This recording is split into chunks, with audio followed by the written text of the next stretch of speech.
श्री कृष्ण ने कहा, हे महाभाव कुंती पुत्र, निसंदेह चंचल मन को वश में करना अत्यंत कठिन है, किंतु उपयुक्त अभ्यास द्वारा तथा विरक्ति द्वारा ऐसा संभव है। अभी हम भगवान ने जो आंसर दिया है उसका तात्पर्य भी देखेंगे। कौन सा प्रश्न पूछा अर्जुन ने? मन चंचल है, उसे कैसे उसको कैसे कंट्रोल किया जाए। अब ये जिन्होंने प्रश्न पूछा है, हम उनकी पहली थोड़ी सी भूमिका देख लिया। अर्जुन कौन है? भगवान का कौन है? सखा है। और सखा भी ऐसे वैसे सखा नहीं है। कौन सा सखा है? विशेष सखा है, विशेष, एकदम विशेष। लोग कहते हैं हमारा विशेष सलाहकार। क्या होते? विशेष सलाहकार होते। जैसे उनकी सलाह मानने के बाद हम लोग कहीं और दिमाग लगाते नहीं। इसलिए जब भगवान को भी पूछा गया कि आपने अर्जुन को ही गीता क्यों सुनाई, तो भगवान ने भी इसका आंसर दिया है क्योंकि अर्जुन मेरा सखा है। और उसमें भी कैसे सखा है? विशेष सखा है। और ऐसे सखा है जो सोने के बाद भी उसकी जो सांसें चलती है ना, उसमें से भी आवाज कृष्ण कृष्ण कृष्ण की धुनी आती है।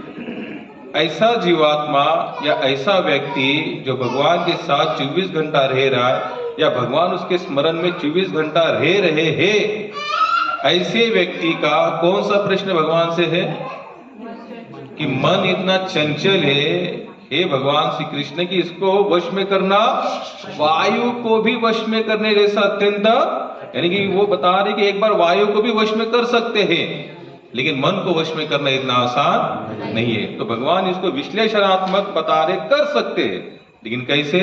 अभ्यास से। तो इसमें हम तात्पर्य में भी देखेंगे। तात्पर्य अर्जुन द्वारा व्यक्ति इस हठीले मन को वश में करने की कठिनाई को भगवान स्वीकार करते हैं, किंतु साथ ही वे सुझाते हैं कि अभ्यास द्वारा तथा वैराग्य द्वारा यह संभव है। यह अभ्यास क्या है?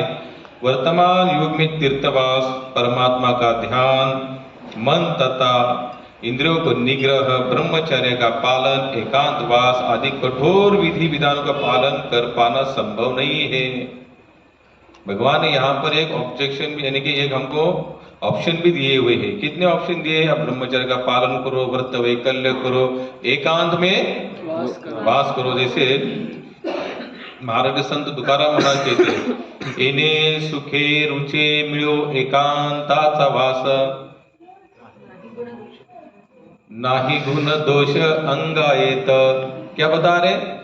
एकांत में रहने से गुण और दोष अंगी नहीं आते। यानी कि दोष, हम देखो दोष कहां से आते हैं? संगात संजायते काम, संग से दोष आते हैं। और गुण भी संग से आते हैं। संग खराब है ऐसा नहीं है, लेकिन कौन सा संग करना चाहिए नहीं करना चाहिए हमें सोचना चाहिए। तो भगवान ने यहाँ पर कुछ बातें बताई है, लेकिन फिर भी प्रभुपाद आगे बता दे कि इस युग में ये सब करना संभव नहीं। अभी हम लोग जाते हैं हर साल बद्री केदार, अब वहां पर भी दारू की बोतल हमें दिखाई देती है। कहां पर? अब वहां पता नहीं कैसे कैसे लोग जाके स्नान करके आए। तो भगवान ने 2013 में क्या किया? ना दारू पीने वाला बचा, ना बाटली बची, कुछ भी नहीं बचा, केवल ठाकुर जय शिव जी का एक मंदिर बचा। तो आज इस युग में हम एकांत भी ढूंढने जाएंगे ना, तो भी हमारे अंदर दोष एक प्रकार आ ही जाएंगे। जैसे आज जियो का नेटवर्क, कहीं पर भी जाओ, आप बद्रीनाथ जाओ, बद्रीनाथ के आगे कैलाश तक जाओ, वहां का जियो का नेटवर्क पकड़ ही लेता है। अब जैसे जो नेटवर्क जहां पकड़ेगा, जहां नेट आएगा, वहां क्या आएंगे? ज्यादा करके नेट दोष आएंगे। क्या आएंगे? दोष आएंगे। तो इस युग में यह संभव नहीं है। प्रभुपाद आगे बताए, किंतु कृष्ण भावनामृत के अभ्यास से मनुष्य भगवान की नवदा भक्ति का आचरण करता है। ऐसी भक्ति का प्रथम अंग है कृष्ण के विषय में श्रवण करना। क्या करना? श्रवण करना। सबसे पहला विधि बताए, कृष्ण के विषय में जितना हो अधिक श्रवण किया जाता है, उतना ही मनुष्य उन वस्तुओं के प्रति अनासक्त होता है जो मन को कृष्ण से दूर ले जाने वाले हैं। मन को उन सारे कार्यों से विरक्त कर लेने पर जिनसे कृष्ण का कोई संबंध नहीं है, मनुष्य सुगमता पूर्वक वैराग्य सीख सकता है। वैराग्य का अर्थ है पदार्थ से विरक्ति और मन को आत्मा में प्रवृत्त होना। निर्विशेष आध्यात्मिक विरक्ति कृष्ण के कार्यकलापों में मन को लगाने की अपेक्षा अधिक कठिन है। यह व्यवहारिक है क्योंकि कृष्ण के विषय में श्रवण करने से मनुष्य स्वतः परमात्मा के प्रति आसक्त हो जाता है। यह आसक्ति परेशानुभूति या आध्यात्मिक तुष्टि कहलाती है। यह वैसे ही है जिस तरह भोजन के प्रत्येक कौर से भूखे को तुष्टि प्राप्त होती है। भूख लगने पर मनुष्य जितना अधिक खाता जाता है उतनी ही अधिक तुष्टि और शक्ति उसे मिलती जाती है। इस प्रकार भक्ति संपन्न करने से दिव्य तुष्टि की अनुभूति होती है क्योंकि मन भौतिक वस्तुओं से विरक्त हो जाता है। यह कुछ वैसा ही है जैसे कुशल उपचार तथा सुखत्य द्वारा रोग का इलाज। अतः भगवान कृष्ण के कार्यकलापों का श्रवण उन्मत्त मन को कुशल उपचार है और कृष्ण को अर्पित भोजन ग्रहण करना रोगी के लिए उपयुक्त पथ्य। यह उपचार कृष्ण भावनामृत की विधि है। ऐसी व्यक्ति विधान स्वामी श्रील प्रभुपाद की जय। यहाँ पर बहुत ही अच्छा प्रश्न अर्जुन ने पूछा और इसका एकदम सटीक और सरल उत्तर भगवान श्री कृष्ण ने दिया गया है कि अभ्यास के द्वारा आप इसको कंट्रोल कर ले सकते हो। अभ्यास और एक चीज साथ में बताए, कौन सी? वैराग्य। कौन सी? वैराग्य। अब मीराबाई का भजन कितने लोगों को अच्छा लगता है? सब हाथों सही में बोलना, मीराबाई का भजन सबको अच्छा लगता है? अभी समझो मीराबाई की स्थिति कितने लोग चाहेंगे?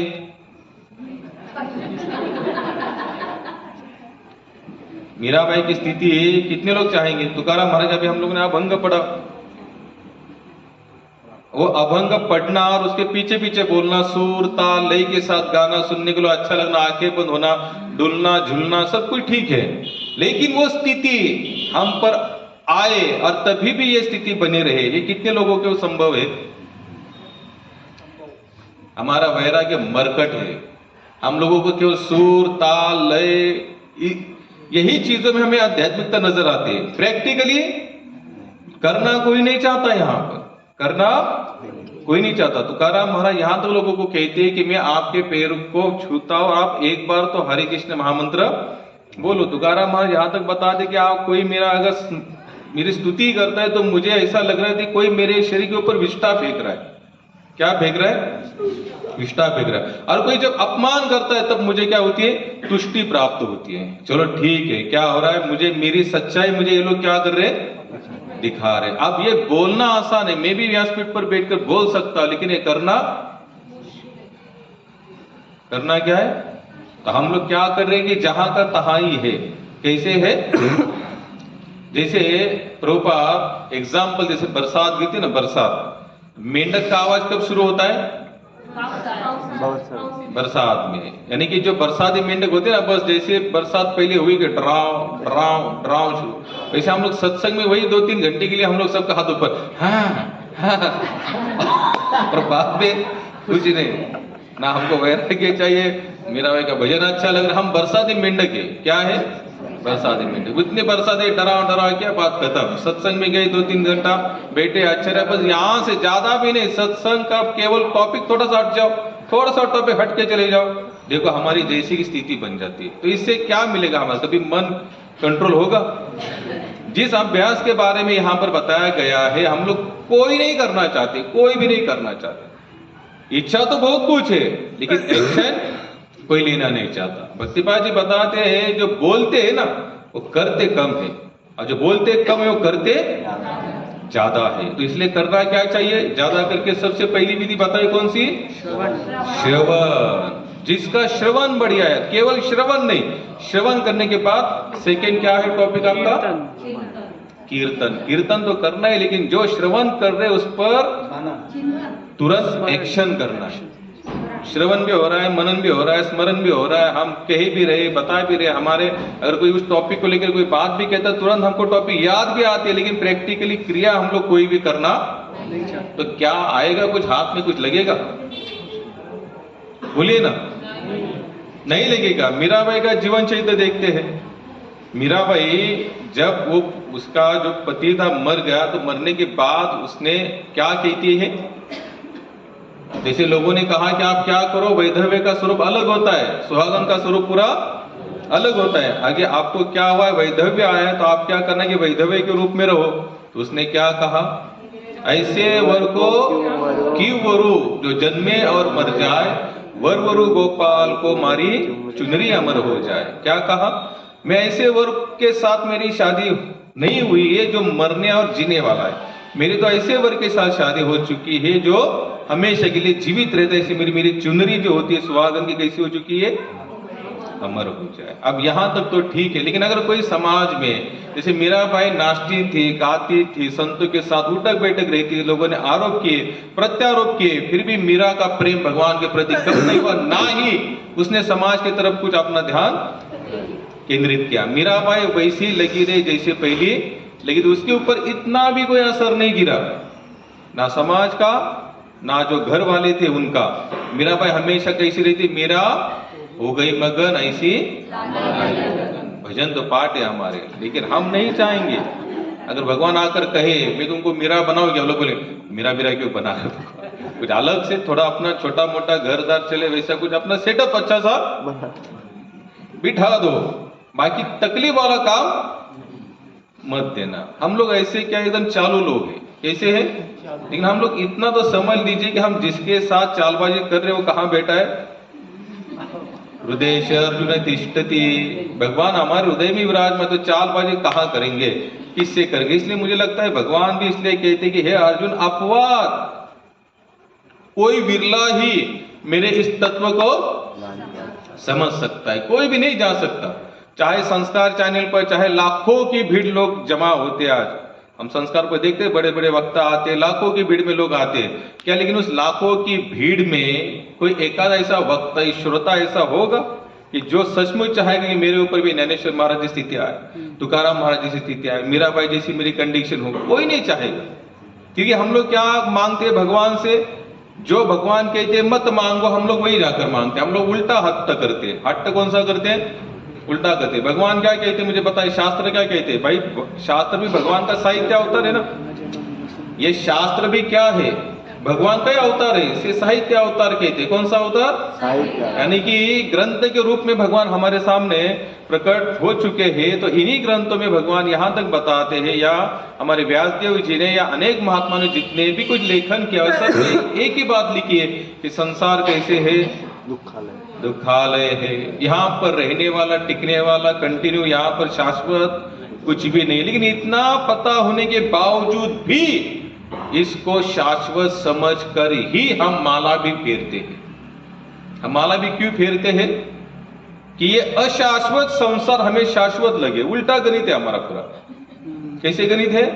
उल्टा। हम आचार्य के जितने भी भजन गाते हैं ना, एक भी आचार्य ये नहीं कहता कि ये संसार सच्चा है, सत्स्वरूप है, या फिर इसमें बहुत कुछ सुख है। कोई नहीं कहता, सभी एक ही कहते दुख से भरा पड़ा है। यहाँ पर एक एक क्षण हमारे आसपास में कौन घूम रहा है? मौत घूम रही है, मृत्यु घूम रही है, दुख की साया हमारे साथ में कंटिन्यू चल रही है। लेकिन इतना होने के बावजूद भी हम लोग भगवान से क्या मांगते हैं? जीवन, भौतिक जीवन में नहीं, लेकिन इतना हमें सब पता है, शब्द पता है, प्रैक्टिकली जीना कौन चाहता है इस पर? अगर जैसे अगर हम लोग का समझ लो, मैं अगर अचानक डॉक्टर के पास जाओ या कोई भी जाता है, उनका मेरा यहाँ दुख रहा है, वहां दुख रहा है, डॉक्टर बोला भाई इसका पूरा सिटी स्कैन करना पड़ेगा। सिटी स्कैन कर भी लिया, ब्लड टेस्ट भी किया, ब्लड में बताया कि इसको ब्लड कैंसर है। क्या है? Blood cancer. ब्लड कैंसर खत्म। वो 6 साल बेचारा जीने वाला होगा, ब्लड कैंसर सुनने के बाद ये 3 साल, 3 के ऊपर शायद फिर 1 आध साल में ही अपना निपटा लेगा। क्यों? और वही बात बस तुरंत अगर वो इतना बोल दे कि आप इतना बस 10 दिन आपको दवाई खाने, आप ठीक हो जाओगे, 10 दिन दवाई खाने के बाद वो फिर जाकर ब्लड चेक करता है, कहते डॉक्टर कहता आप तुम नील हो चुके हो। तो बताओ उसके पहले 10वें दिन जिसको जब मेंशन किया गया था कि तुमको ब्लड कैंसर है, बाद में कहा गया अभी तुम पूरी तरह से ओके हो, दोनों में कितना बड़ा अंतर होगा? पहला दुख में गया। क्यों दुख में गया? ब्लड कैंसर का मतलब ही क्या है? मरना। क्या होना है? मरना है। और बाद में कहा बस इतना ही कहा, अरे अरे अरे वो तुम तो जीने वाले हो, तुम्हारा रिपोर्ट नहीं, तो गलत रिपोर्ट आया था तुम्हारे नाम से। तो क्या होगा तुरंत? क्या होगा तुरंत? खुश हो जाएगा, आनंदित हो जाएगा। अब मुझे बताओ, खुशी और आनंद, खुशी और दुख, ये केवल 2 ही चीजों पर हमारे केवल टिके हुए हैं। कि मैं मर जाऊंगा और बस मैं जीने वाला हूं। दो ही चीज है, मैं मरने वाला हूं सोचकर सब खत्म, कुछ भी अच्छा नहीं लगता यहां पर। लेकिन संतों ने उसी चीज को हमारे आंखों के सामने हमेशा रखा, नको नको मना काल आला जमीन।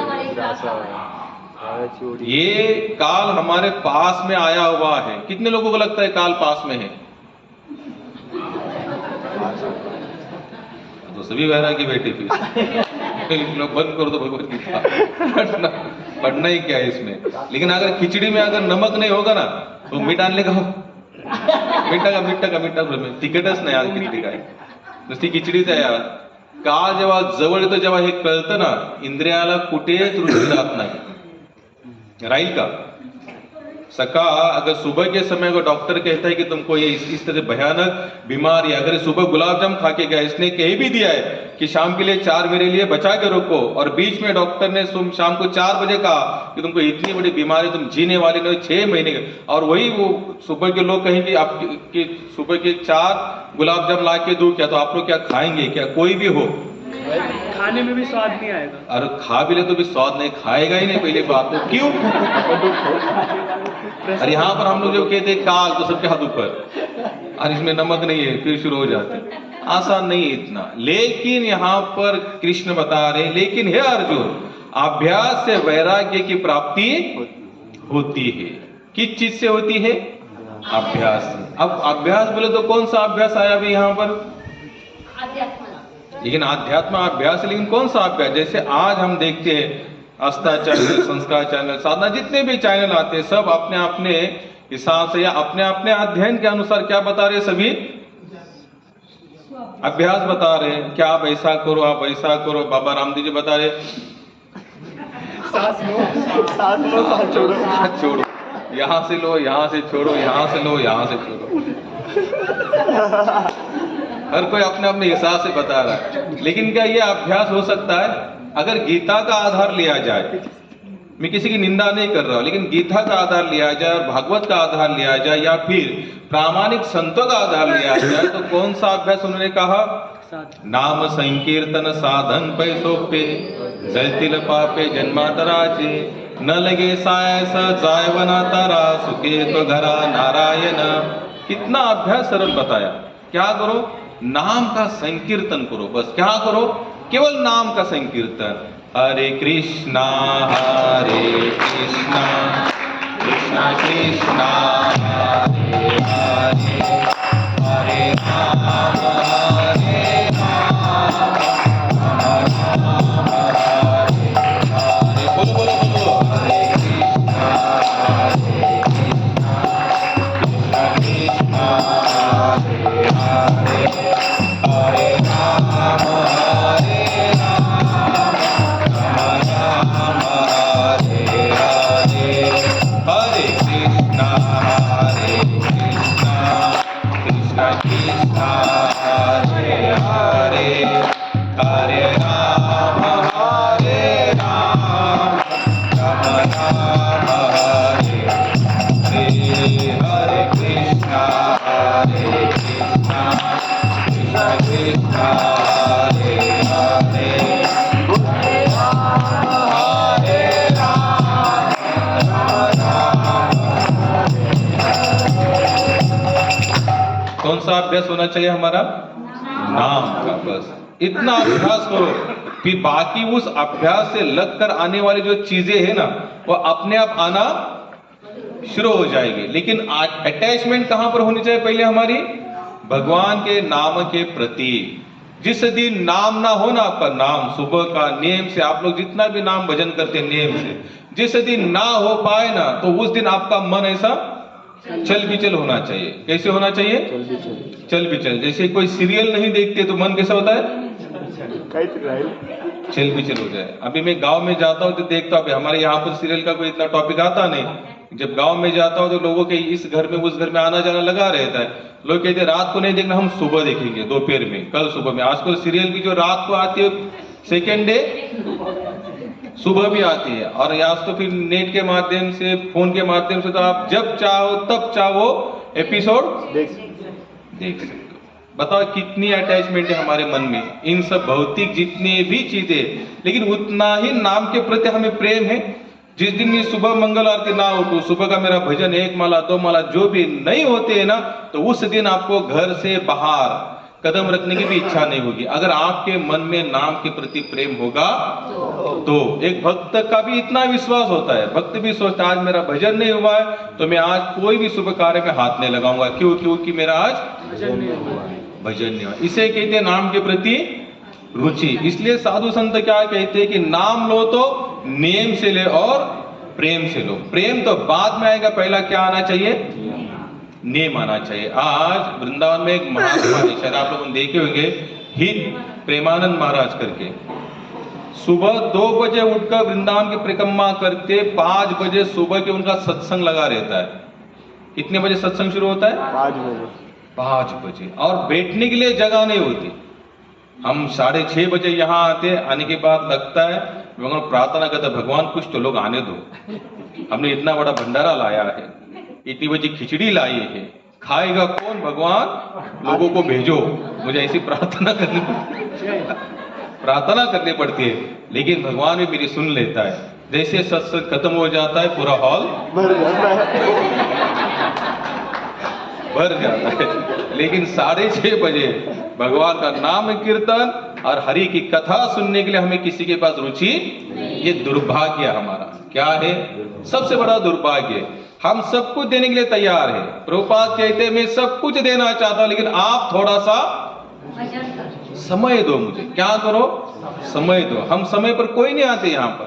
हर संडे हम कहते देखो जब तक आपका नाम नहीं होगा ना, आप जितना भी ये सुनो कुछ नहीं असर होगा। आप लिख लेना, क्योंकि जो श्रवण किया हुआ है ना, वो नाम के माध्यम से सफल होगा, या नाम के ही माध्यम से आप उसको समझ सकते हो। जिसके पास नाम नहीं है वो कुछ नहीं कर सकता, कुछ भी नहीं कर सकता। इसलिए आप लोगों ने देखे होंगे कि वारकरी संप्रदाय होने दो, हरे कृष्ण वाले दो, कोई भी होने दो, पहली शुरुआत कहां से होती है? भगवान नाम से होती है। नाम संकीर्तन होगा, उसके बाद में हरिकथा शुरू होगी। लेकिन हमारे यहाँ पर नाम संकीर्तन के गिने चुने यही मोटे छोटे कुछ बच्चे होते हैं, 4-5 माताएं होती है, खत्म। इससे ज्यादा हमें कुछ आता नहीं है। क्या मिलेगा इससे बताओ मुझे? आगे यहाँ पर भगवान बताते हैं कि अभ्यास से वैराग्य। प्रिय कौन सा अभ्यास है? आपके अंदर डेडिकेशन कितना है? क्या कितना है? डेडिकेशन। डेडिकेशन का मतलब होता है आपने अपने भजन को कितनी वैल्यू दी, उसको कितना महत्वपूर्ण माना है, या भगवान की कथा को आपने कितना महत्वपूर्ण माना। हम भागवत सुनते हैं, जब भगवान की बांसुरी बजी तो एक गोपी जाना चाहती थी, घर वालों ने उनको रोक लिया। क्या किया? तो उसके प्राण छूटे। क्या छूटे? और अनेक संतों का तो यहां तक मत है कि जिस गोपी के प्राण छूटे वही गोपी कली में कौन बनकर आई? मीरा बनकर आई। जब भी भगवान की बांसुरी बजी तो गोपियों का अपने श्रृंगार का भी ढंग से जमा नहीं। जैसे लोटो की लाली उन्होंने कहीं आंखों पर लगा दी, आंखों का काजल कहीं पर ओठों पर लगा दिया, यानी कि सब उल्टा सुल्टा श्रृंगार किया। कौन से भाव में किया? भगवान की तरफ बढ़ने का जो आकर्षण था उनको कुछ सुझा नहीं। क्यों? इसे कहते भगवान के प्रति अटैचमेंट, प्रेम। और इससे क्या हुआ? उनको क्या मिली? वैराग्य हुआ। उनको क्या हुआ? जब वो गोपियां सभी भगवान के पास चली गई, भगवान की बांसुरी सुनने के बाद, तो भगवान ही उनको कहते स्त्री धर्म का निरूपण किए। भगवान वहां पर गोपियों के कहते आप स्त्रियां हो और बेरात आपको घर से बाहर आना है, शोभा नहीं देता। आपको आपके सास ससुर पति बच्चों की सेवा करनी चाहिए। स्त्री कौन होती है? घर की लक्ष्मी होती है। या फिर घर में जो भी मैनेज करना है या घर में जो भी संस्कार होंगे वो कहां से आएंगे? स्त्रियों के माध्यम से आएंगे। और आप ही इस तरह से हरकतें करेंगे तो आपका पूरा कल जो कुल है क्या हो जाएगा? नष्ट हो जाएगा। तो यहां पर इतना कहने के बाद भी गोपियों के अंदर इतने ऊपरी हाई लेवल का वैराग्य आया था। वो कहती कि भगवान आपके सिवा हमारा कोई भी शाश्वत संबंध नहीं है। अब इतना वैराग्य क्यों आया? क्योंकि उनको भगवान के नाम के प्रति क्या थी? अटैचमेंट थी। पूरी तरह से भगवान को समर्पण हो चुकी थी। लेकिन हमारा समर्पण ऐसा, हम कैसे करना चाहते समर्पण? ऊपरी ऊपरी समर्पण करना चाहते। कैसे? ऊपर ऊपर वाला। एक महात्मा को एक जन ने कहा, एक महात्मा का बहुत अच्छा स्कूल चलता था, वैसे बहुत सारे बच्चे आते थे वहां पर, गुरुकुल जैसे बच्चा था उनको, बहुत सारे बच्चे। तो महात्मा रोज कहते थे कि भगवान को पाना है तो मनामध्ये काय पाहिजे? तळमळ पाहिजे। क्या चाहिए? एकदम पूरी तरह से ये अटैचमेंट होना चाहिए। महात्मा रोज चिल्ला के कहते अटैचमेंट ऐसा, तळमळ पाहिजे, तळमळ पाहिजे। तो एक ऐसा बच्चा था, रोज सोचता तळमळ तळमळ क्या होता है? महाराज को रोज कहते कि तळमळ पाहिजे, तळमळ पाहिजे। अभी इसको हिंदी में क्या बोलते मुझे पता नहीं है, लेकिन हाँ, तन्मयता होनी चाहिए मन में। क्या होनी चाहिए? तन्मयता होनी चाहिए। अब वो बच्चा एक था, वो रोज सुनता था कि महाराज रोज तन्मयता तन्मयता होती क्या है? अब इसको तो बेचारा को कुछ पता नहीं था, सादा होगा, भोला होगा, क्योंकि बहुत लोग ऐसे भी, और मेरे हिसाब से तो ऐसा लगता है जितना सादा भोला रहोगे उतना इस मार्ग में हरिपद प्राप्ति भोला भाविका से। भगवान यहाँ पर आज तक जिनको भी मिले हैं ना, वो कैसे थे? एकदम सरल हृदय वाले थे। कैसे थे? सरल हृदय में उनके, अगर उनके साथ कोई छल छिद्र कपट भी करता है ना, तो भी उनको कुछ पता नहीं चलता है। पता हो भी जाता है फिर भी वो क्या कहते? चलो यार, यही भगवान की कोई इच्छा होगी, वो कर रहा है, उसका कर्म उसके साथ, मैं तो अपने हिसाब से रहूंगा। तो एक बार महाराज जी ने उसने पूछा, महाराज जी आप रोज कहते हो कि भगवान के पाने के लिए एक अलग से तन्मयता होनी चाहिए, होती क्या है तन्मयता? महाराज ने बोला इसको ऐसे शब्दों से बोल के ये रोज तो मैं उतना बता दूं, समझ नहीं पा रहे, इसको मैं प्रैक्टिकली डेमो दूंगा। क्या करूंगा? डेमो। तो महाराज बोले चलो मैं गंगा किनारे नहाने जा रहा हूं, मेरे साथ तुम भी चलो। तो महात्मा ने कहा भाई देखो मुझे तो तैरना आता है, तुम्हें तैरना आता है? बोले इतना नहीं जमता, मुझे थोड़ा थोड़ा। क्या बोला वो विद्यार्थी? क्या बोला? थोड़ा थोड़ा जमता है। तो महात्मा ने कहा डरो मत, मैं तुम्हारे साथ हूं, तुम मेरे साथ चलो तो सही। आप ये नीचे उतरा, महात्मा जी अंदर थे, तो महात्मा थोड़े और थोड़े अंदर चले गए। महात्मा के तो पैरों में जहां तक जमीन थी तब तक तो महात्मा चलते गए। अब उनका जो विद्यार्थी थोड़ा सा छोटा था, टिंगनिया था ऐसा, तो वो भी चला गए। महाराज जी लेके गए, अब इसके यहां तक पानी आया तो महात्मा ने उसको डुबा दिया, ऊपर से उसको जोर दबा दिया। अब बेचारा अंदर छटपटाहट हिलने लगा।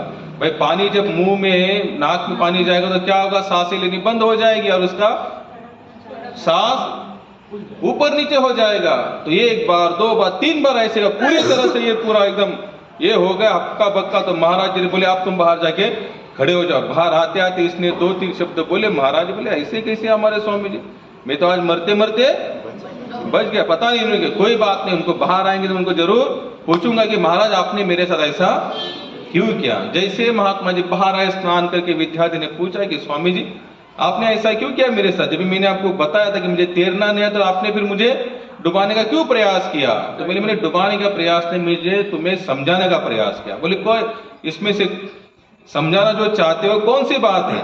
तो महात्मा ने कहा कि कल तुमने जो मुझे प्रश्न किया था कि भगवान को पाने की जो छटपटाहट होती है, तन्मयता होती है, वो क्या होती है? तो बोले इसका और इसका क्या लेना देना? तो महात्मा ने कहा जैसे मैंने तुम्हारा सर पानी के अंदर डुबो दिया, जैसे तुम्हें जीवन के लिए तुमने क्या किया एकदम तन्मयता की, उसी तरह से भगवान को भी पाने के लिए अगर ऐसी तन्मयता होती है तभी जाकर तुम भगवान को प्राप्त कर सकते, अन्यथा नहीं। तो ऐसी तन्मयता हम लोगों के अंदर है क्या? कभी अभ्यास किया आप लोगों ने?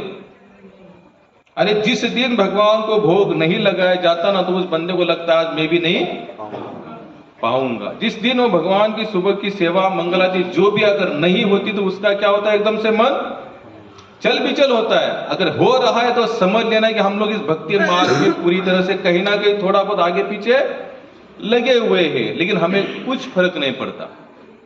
सेवा चाहे हो, सेवा चाहे नहीं हो, माला चाहे हो, माला चाहे नहीं हो, कभी सत्संग में आए तो कभी सत्संग में आए नहीं। तो इससे क्या होगा? भगवान के प्रति जो प्रेम निर्माण होना चाहिए ना हृदय के अंदर, वो होने वाला नहीं। जब प्रेम ही हृदय के अंदर नहीं है तो हमारा भजन क्या प्रेम से होगा? जब प्रेम ही पास में नहीं है उस चीज के लिए, तो क्या सच बताना कि हमारा भजन, जो हमारा भजन होगा वो भी क्या प्रेम से होगा? कुछ तो बोलिए। हाँ भी नहीं, नहीं भी नहीं, कुछ तो बोलिए। तो बोलते नहीं होगा। तो होना चाहिए कि नहीं होना चाहिए? तो करना क्या चाहिए फिर? हरे कृष्ण।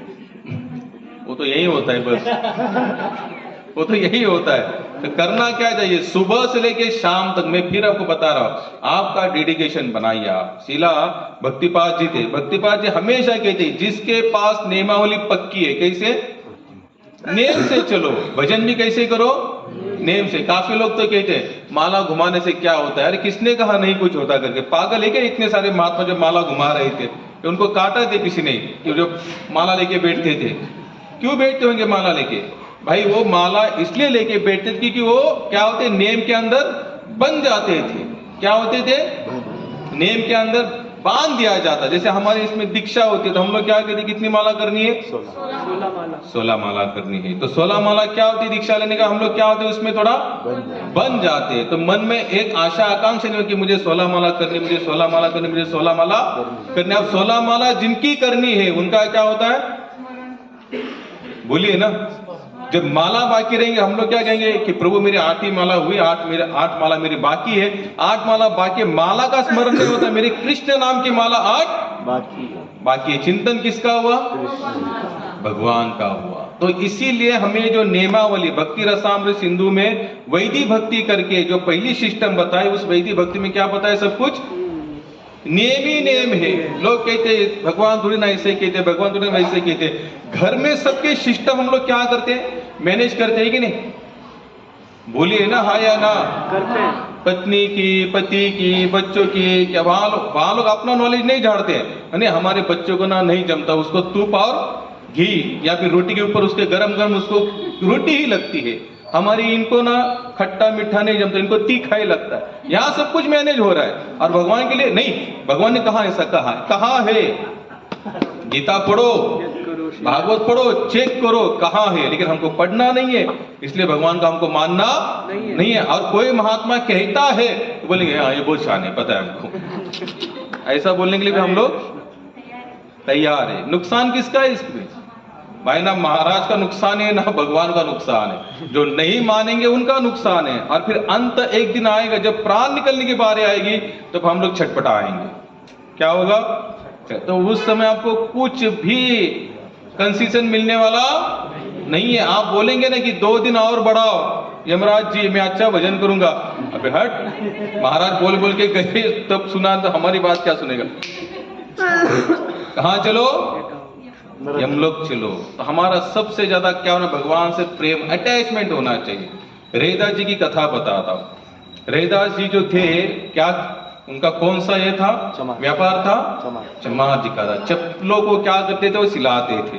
जब वो चप्पलों को सिलाते थे, सिलते वो तो बेचारे, उनको इतना कुछ नॉलेज नहीं था। लोग यहाँ पर कहते हैं कि आध्यात्म के लिए क्या होना चाहिए, थोड़ा सा संस्कृत आना चाहिए, थोड़ा सा अध्ययन आना चाहिए, थोड़ा भागवत पढ़ना चाहिए। कुछ जरूर नहीं महाराज, पढ़ना तो चाहिए लेकिन नहीं पढ़ सकते, इसलिए उधर देखना भी गलत है। लोग तुरंत अपना बीच वाला मार्ग अपना लेते हैं। पहला सबसे मार्ग कौन सा अपना लेते हैं? हमारे पास समय नहीं है। हम कहते हैं कि प्रभु एकाध माला करो। आपको क्या बताओ, सुबह उठते हमको भागना पड़ता है, शाम को आते हैं हमको 11 बज जाते, फिर आने के बाद खाते खाते हमको 11:30, सोते सोते 12, और 12 के बाद आधा घंटा फोन देख रहे हैं, और बाद में फोन का शेड्यूल बराबर ऐड कर लेते हैं। कितने लोग हैं जो ऐसे जो सुबह उठने से लेकर शाम तक फोन नहीं देखते? बाबा है काय होता बाबा, तुमचा फोन नाही म्हणून का फोन करत बघत? जय हो. फोन जर आपण जर पूर्णपणे लावला तर आपलं जे एक आध्यात्मिक आहे किंवा एखादं ज्ञान आहे किंवा काही मिळवायचं आहे त्या चांगल्या गोष्टी त्याच्यापासून मिळत नाही. छान छान. आणि एक बुद्धीवर परिणाम होतो. बाबांनी छान सांगितलेलं आहे की अगर फोन असेल, ह्या जगामध्ये इस संसार में कोई भी चीज गलत नहीं है, लेकिन उसका आप वापर कहाँ करते हो, किसके लिए करते हो? अब मैं कौन सी कथा कह रहा था? रैदास जी की। कौन सा उनका ये था व्यापार?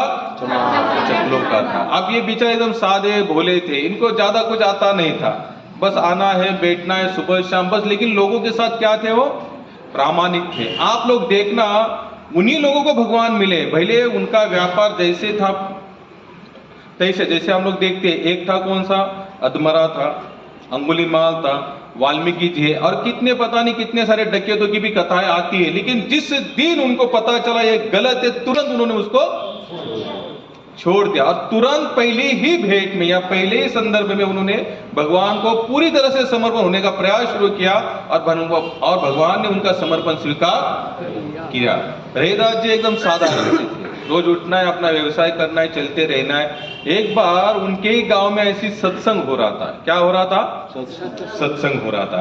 अब सत्संग में चले गए, अब काफी लोग जाते थे, तो ये भी बोले चलो मैं भी आज सत्संग में जाता हूं। देखो, आज तक आप लोगों ने जितनी भी कथाएं सुनी होगी ना, भगवान आज तक जिन जिन लोगों को मिले हैं, तो उसका कारण क्या बना है? सत्संग बना है। क्या बना है? सत्संग ही बना है। गुजराती में एक भजन है, अब क्या मैं बोलूंगा नहीं, उसका सार इतना ही है कि संसार में अगर सबसे बड़ा धाम कोई है ना, सबसे बड़ा धाम, जैसे हम क्या कहते हैं, बद्रीनाथ सबसे बड़ा धाम है, जगन्नाथपुरी सबसे बड़ा धाम है, महाराष्ट्र में पंढरपुर सबसे बड़ा धाम है। लेकिन वो उस भजन का सार है, अगर सबसे बड़ा धाम कोई है तो कौन सा है? सत्संग। क्या है? सत्संग। क्योंकि सत्संग में जाकर जो मिलेगा ना, शायद ही धाम में जाकर मिल सकता है। धाम में आजकल क्या हुई, ज्यादा भीड़ भाड़ हुई है। क्या हुई है? भीड़ भाड़। सरकार ने भी मंदिर तक रोड बना दिए। कहां तक बना दिए? मंदिर तक रोड बना। मुझे याद है 3-4 साल पहले रुको, हम लोग गए थे केदारनाथ, 1 रुपया हमारी टिकट नहीं ली थी। लेकिन आज अगर आप जाएंगे बड़े बड़े धाम में, जहां 1500, 4000, 5000, सुबह की मंगला का दर्शन करना है तो आपको इतना पैसा देना पड़ता है। तो वहां पर भी क्या हुआ पूरा? अब थोड़ा सा हम लोग थोड़ा साइड में आकर थोड़ा सा सोचते हैं कि 4000 वाला दर्शन, लोग कहते 4000 भरे लेकिन दर्शन क्या होता है, क्या पता इसका दर्शन कैसे करता है। और फिर छाती ठोक के कहते, एक नहीं हमने 2 बार, सुबह भी 2 बार गए और शाम को भी 2 बार। परिवर्तन कितना? तुम्हारे जीवन में परिवर्तन कितना हुआ? वही के वही खड़े हो तुम, वही निंदा कर रहे हो, वही तुम्हारी धूर्तता है, कपटता है। लोग फिर कहते 4000 का मैंने उसको 3 ही दिया और मैंने बोल दिया 4 दिया, तो उसने मेरा 4। ऐसी भी घटनाएं होती है। तो बताओ क्या ये दर्शन है? जैसे भागवत में कथा सुनते हैं किनकी?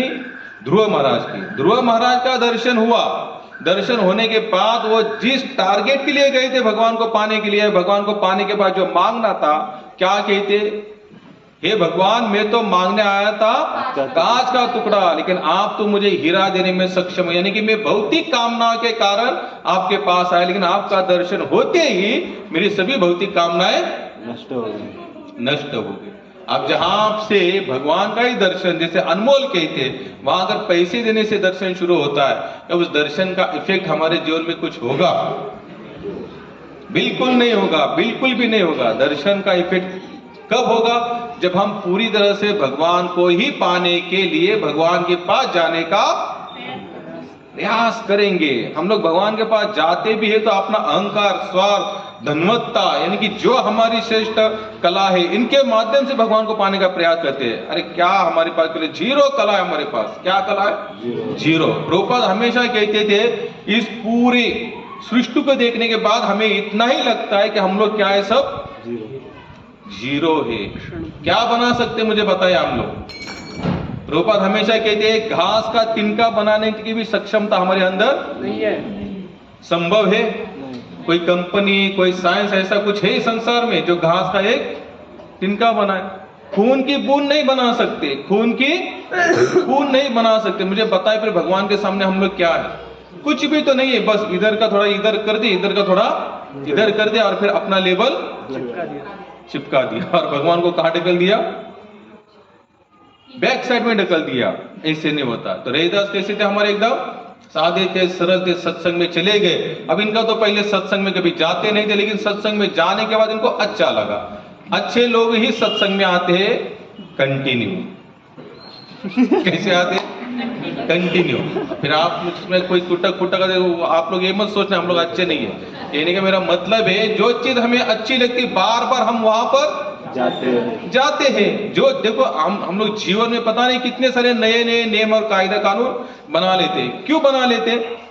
जैसे अगर हमें अच्छा लगे भाई मैं सुबह वॉकिंग के लिए वहां चला गया, रोज यहाँ जाता था लेकिन आज से वहां जाऊंगा, क्योंकि मुझे वहां क्या लग रहा है, थोड़ा सा अच्छा लग रहा है। अच्छा लग रहा है। यानी कि हम लोग जगह चेंज करते, क्यों चेंज? जहां अच्छा लगता है वहां पर कंटिन्यू जाना चाहते हैं। सत्संग में वो चले गए तो उनको सत्संग अच्छा लगा, और अच्छा लगने के बाद उन्होंने हरि की कथा सुनी, भगवान की कथा सुनी, और सुनते सुनते सुनते उन्होंने उस महात्मा का एक ही शब्द पकड़ लिया, और महात्मा भी एकदम सरलता से कथा के, ज्यादा डीपली कोई शास्त्र वेद वेदांत के पंडित नहीं थे, लेकिन हरि कथा के जरूर पंडित थे। तो कहते कहते उन्होंने इतना ही कहा, भाई भगवान को पाना है तो इतना ही कहना, हे हरि मैं जैसे तैसे भी तेरा हूं, मेरे जितने ही दोष है उसको तुम देखो नहीं, लेकिन मुझे अपने चरणों में लगा लो।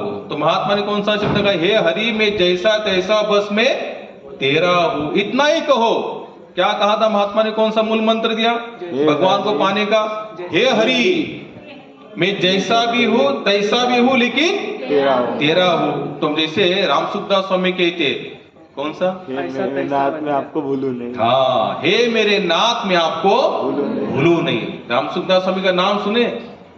कितने लोगों ने सुना है राम सुखदास स्वामी का नाम सुना है। भारत के बहुत बड़े विद्वान थे, यानी भगवान के भक्त थे।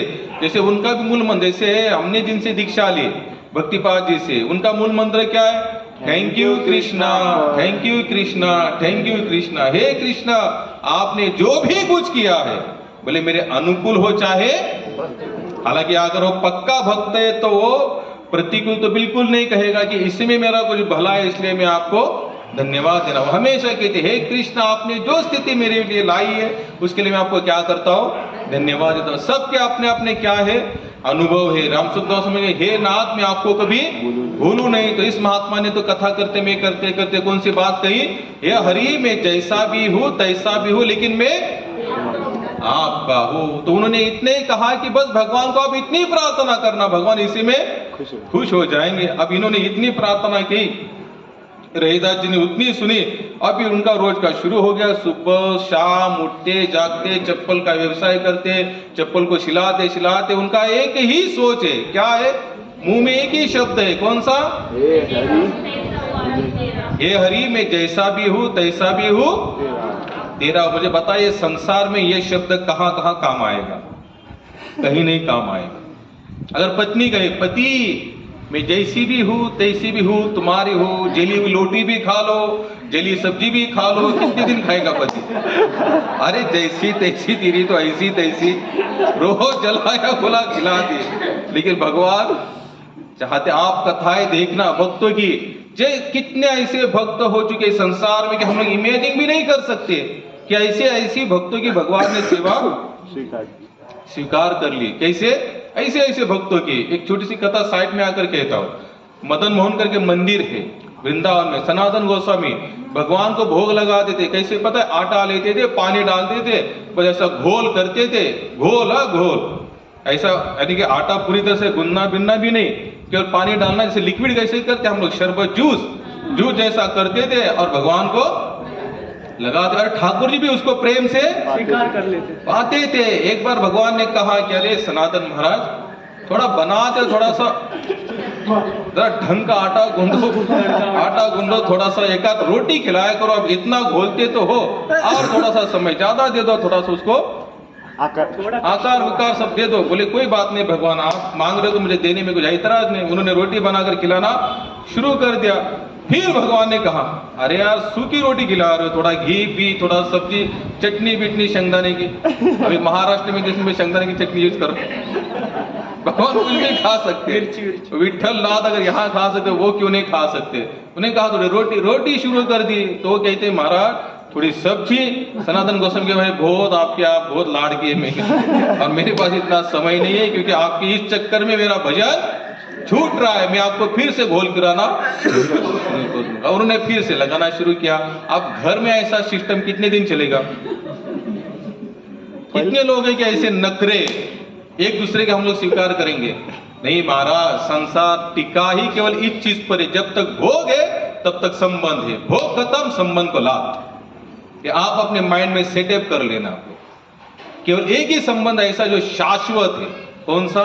भगवान का और हमारा। लोग चाहे कितना कुछ भी कहे, लोग चाहे कुछ भी बोले, लेकिन एक ही संबंध सच है, भगवान का और हमारा। रहीदास जी का सुबह शाम एक ही मंत्र चल रहा है। जब भी जितना काम करते करते करते अब भगवान उनके ऊपर रिझना शुरू हो गए।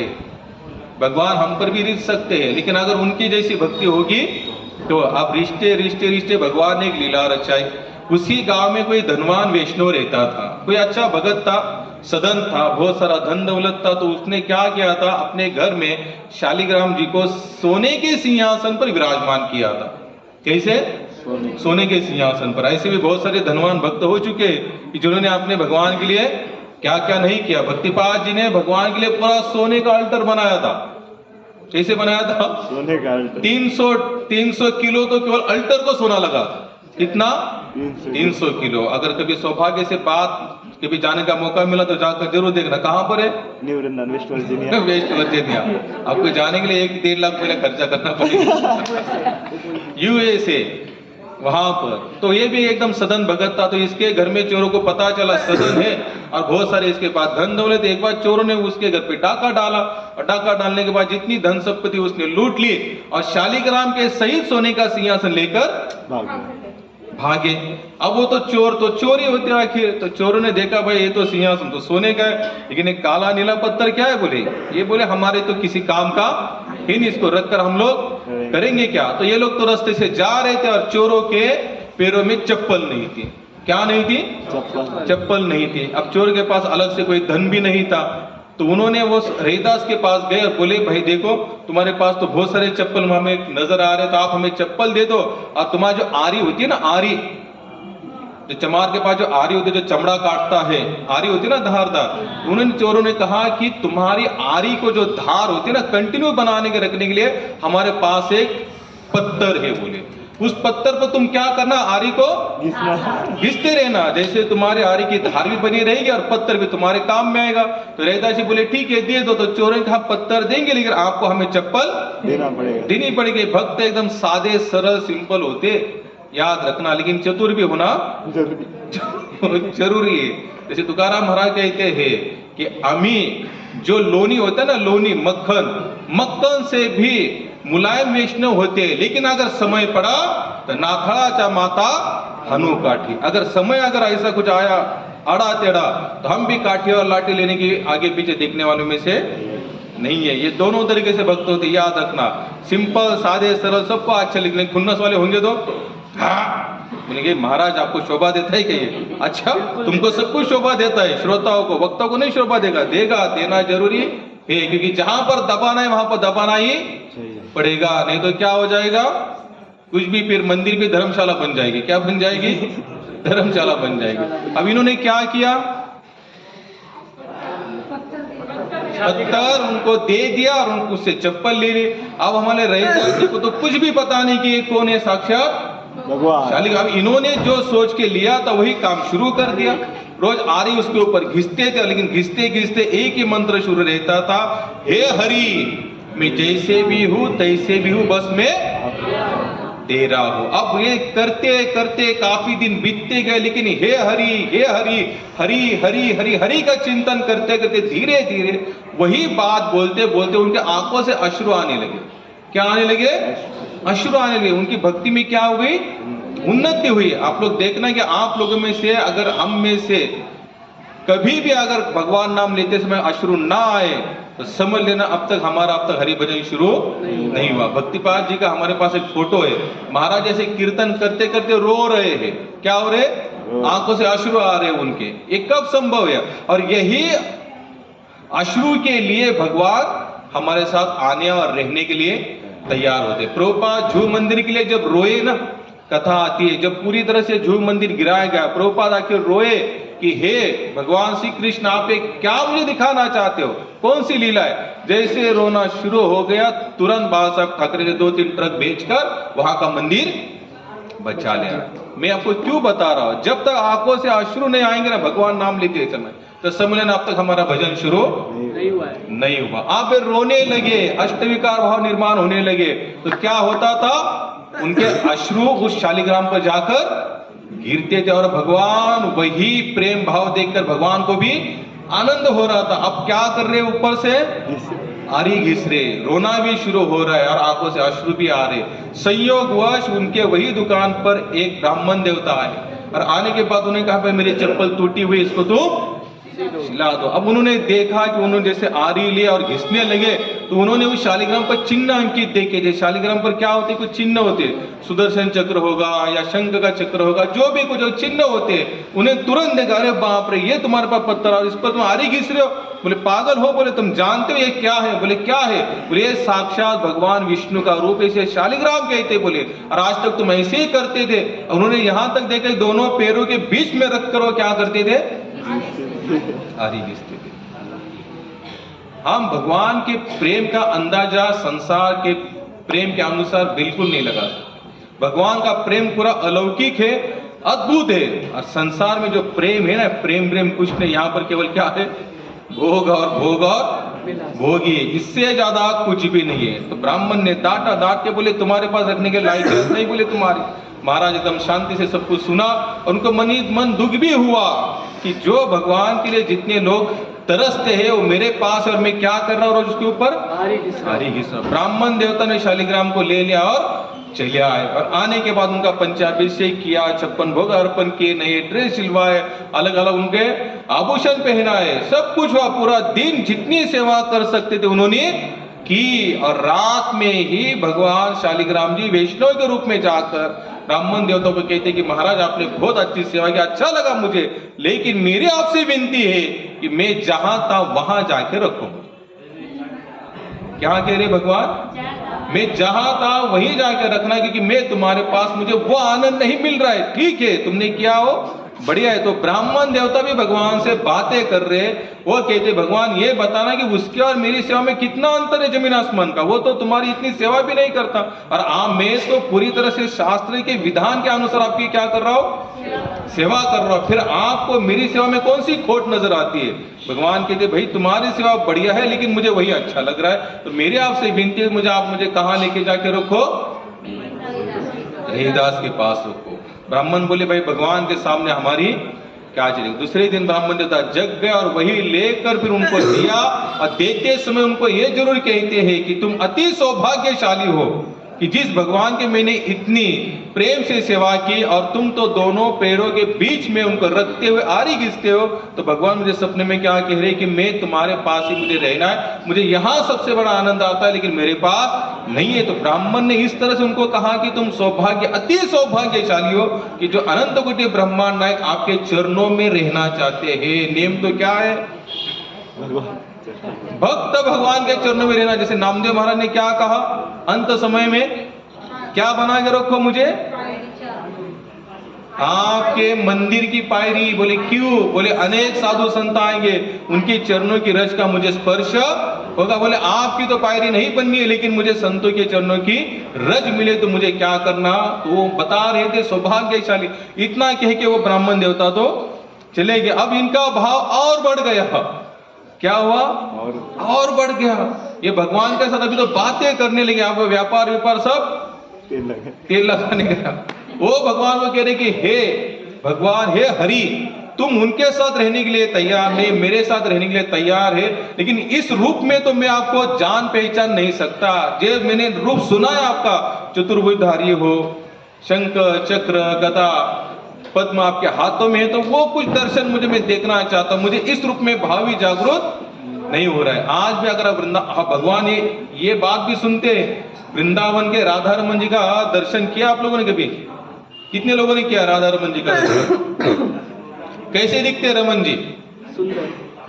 साइज कितनी है उनकी? बहुत बढ़िया। आध्यात्मिक तरीके से बढ़िया। हमारा अलग से क्लास लेना पड़ता। उनकी साइज कितनी? इतनी से है। आज जिन्होंने उनको प्रकट करवाया, क्या नाम उनका? गोपाल भट्ट गोस्वामी। कहां से प्रकट करवाया? कहां गए थे तपस्या करने? प्रभु आपण नेपाळला गेलतो, कुठे कुठे गेलतो? मुक्तिनाथ। कहा? गंडकी में उनको शालिग्राम जी मिले, ऐसे गोल थे। कैसे थे? गोल मटोल थे। और शालिग्राम ज्यादा करके कैसे होते? गोल मटोली होते। अब वो तो वहां से तपस्या करके साधन भजन करके उन्होंने गंडकी में से उनको प्राप्त तो किया, वृंदावन में आए, लेकिन वृंदावन में आने के बाद वो भाव जागृत नहीं हो पा रहा था, क्योंकि सुना तो क्या था, श्यामम त्रिभंग ललितम नियत प्रकाशम, भगवान कैसे श्याम स्वरूप है, त्रिभंग ललितम, 3 जगह पर कैसे वो टेढ़े है, बांसुरी लिए हुए रहते हैं, मुस्कान उनके छाए हुए रहती है, कमल के नयन है। तो ये सब भाव जागृत नहीं हो पा रहा है, क्यों? क्योंकि वो मिले कैसे उनको, गोल मटोल मिले हैं। एक रात भर रोते रहे कि भगवान मेरे मन में भाव नहीं जागृत हो रहा, आपका रूप ये भले आप हो, लेकिन मुझे वही रूप में मैं आपको देखना चाहता हूं जिस रूप में आप हो। शास्त्र जो अनुमति देते आपको जिस रूप में, एक रात में गोल मटोल शालिग्राम हमारे राधा रमन बन गए। श्री राधा रमन की। आज भी अगर आप जाएंगे राधा रमन के मंदिर में, आपको इतने छोटे से राधा रमन नजर आए, सबसे सुंदर है। आप नेट पर कोई फोटो डाल के देखना राधा रमन करके वृंदावन के, आपको दिखाई देंगे, इतने सुंदर दिखते हैं, छोटी सी कमर है, पतली कमर है, पूरा भगवान श्री कृष्ण के रूप में नजर आए। क्यों बदले हो?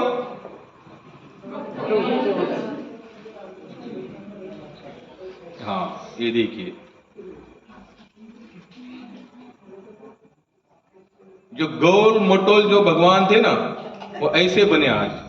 पूरी तरह से भगवान ने 3 भाग में अपना रूप बदल दिया। एक रात की घटना है महाराज, ये धीरे धीरे नहीं बदले। क्यों बदले?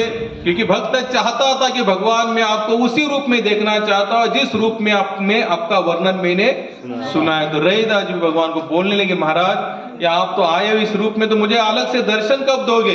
तो भगवान बोले कि, तो भगवान ने कहा कोई बात नहीं, मैं तुम्हारी बात सुनकर मैं तुम्हें वही रूप में दर्शन दिलाऊंगा। और वहीं पर रहीदास जी को भगवान ने दर्शन दिया। कौन से रूप में? जिस रूप में वो चाहते थे उसी रूप में देखा। ये कब संभव है? हमने जो श्लोक लिया था, कौन सा श्लोक था वो? हाँ, इस मन को आप कंट्रोल कर सकते हो। कैसे? रहीदास जी ने जिस प्रकार से एक ही तत्व को सुना और उसके ऊपर पूरे विश्वास के साथ लगे रहे, बदले नहीं, यहां वहां बिल्कुल टर्न नहीं लिया। बस मैंने जो सुना है मैं उसी के अनुसार चलता रहूंगा। और हमारा सबसे बड़ा, हमने क्या सुना है भगवान का हमेशा? नाम, हरे कृष्णा कृष्णा कृष्णा हरे हरे, हरे राम राम राम हरे हरे। बस इतना अगर हमारा अभ्यास होता है ना भगवान नाम का कंटिन्यू लेने का, तो समझ लेना एक दिन भगवान हमारी भी वो स्थिति लाएंगे। लेकिन कैसे लगे रहो? विश्वास के साथ। कैसे लगे रहो? विश्वास। अगर विश्वास नहीं है तो समझ लेना हमारी हर क्रिया कैसी है? फीकी है, फीकी, निष्फल है, उससे कुछ भी नहीं मिलने वाला। अरे विश्वास के साथ अगर गाली भी दोगे ना यही भगवान है करके, तो समझ लेना हमारा उसी गाली के कारण हमारा उद्धार भी हो सकता है। हरे कृष्णा। किसी को कोई, ठीक है, एक एक माला हम लोग